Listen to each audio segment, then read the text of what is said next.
Big boss season 8 హౌస్‌లోకి Nikhil mother వచ్చి నిఖిల్‌కి గట్టి వార్నింగ్ ఇచ్చింది అన్నట్టు సమాచారం. బిగ్ బాస్ హౌస్‌లోకి ఈరోజు ఫ్యామిలీ మెంబర్స్ ఒక్కొక్కరిగా ఎంట్రీ ఇవ్వబోతున్నారు. నిజానికి నిన్ననే హౌస్‌లోకి ముగ్గురు కంటెస్టెంట్స్‌కి సంబంధించిన ఫ్యామిలీ మెంబర్స్ హౌస్‌లోకి ఎంట్రీ ఇచ్చారు. మనకి నిన్న జరిగిన ఎపిసోడ్ కాస్త ఈరోజు టెలికాస్ట్ అవుతుంది. సో నిన్నటి ఎపిసోడ్‌లో యష్మి ఫాదర్, అలానే రోహిణి మదర్, నబీల్ మదర్ హౌస్‌లోకి ఎంట్రీ ఇచ్చారు. ఇప్పటికే నబీల్ మదర్‌కి సంబంధించిన ప్రోమోనైతే రిలీజ్ చేశారు. ఈరోజు ఎపిసోడ్‌లో నిఖిల్ మదర్ హౌస్‌లోకి ఎంట్రీ ఇవ్వబోతున్నట్టుగా తెలుస్తుంది.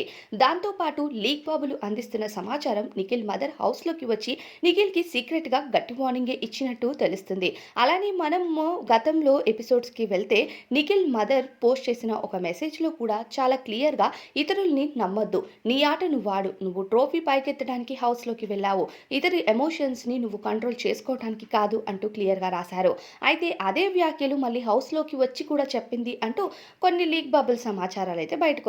మరి అలా లీక్ బాబులు ఊహించి చెప్తున్నారో లేకపోతే నిజంగానే జరిగిందా అన్నది తెలీదు. ఎపిసోడ్ టెలికాస్ట్ అయ్యే వరకు వెయిట్ చేయాల్సిందే. మరి నిఖిల్ స్ట్రాంగ్‌గా కాదా అన్నది కామెంట్ చేయటం మర్చిపోవద్దు.